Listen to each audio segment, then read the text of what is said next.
C'est comme un avant-goût du bac, ça compte pour le bac, mais ce n'est pas tout à fait le bac. Histoire géo, langue vivante et maths, dès lundi, ces élèves vont passer leurs premières épreuves communes de contrôle continu, les E3C, et forcément, ils ne savent pas trop à quoi s'attendre.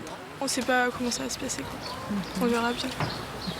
Vous êtes stressé? Un peu, oui, mais ça va. Ouais. C'est pas non plus super important, enfin...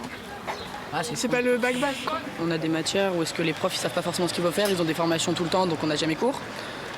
Donc c'est un peu compliqué, quoi. Puis bon, avec les grèves et tout, on n'a jamais cours, quoi. Donc le bac, on le prépare pas forcément, quoi. Les plus stressés dans l'histoire, ce sont les profs. Avec des programmes profondément réformés, ces enseignants font au mieux pour préparer leurs élèves, mais à l'aveugle. Car les sujets ne sont accessibles que depuis le 9 janvier. Et mauvaise surprise, ils ne collent pas forcément avec le programme déjà étudié. Alors bonjour le bachotage. Ce sont des gens de toute la France qui ont fait les sujets, mais sur des axes qui sont très généraux pour les langues. Et nous, on ne s'y retrouve pas pour trouver des sujets qui ne pénaliseraient pas nos élèves. Moi, j'ai choisi d'être prof. Moi, c'est une vocation. Moi, je travaille pour mes élèves. Et quand je vois ça, c'est tout à l'encontre de mes élèves. Réunions, pétitions, tracts. À Pierre-Bourdan, les enseignants ont largement alerté les parents. Cela dit, aucun lycée creusois ne semble vouloir boycotter ces épreuves.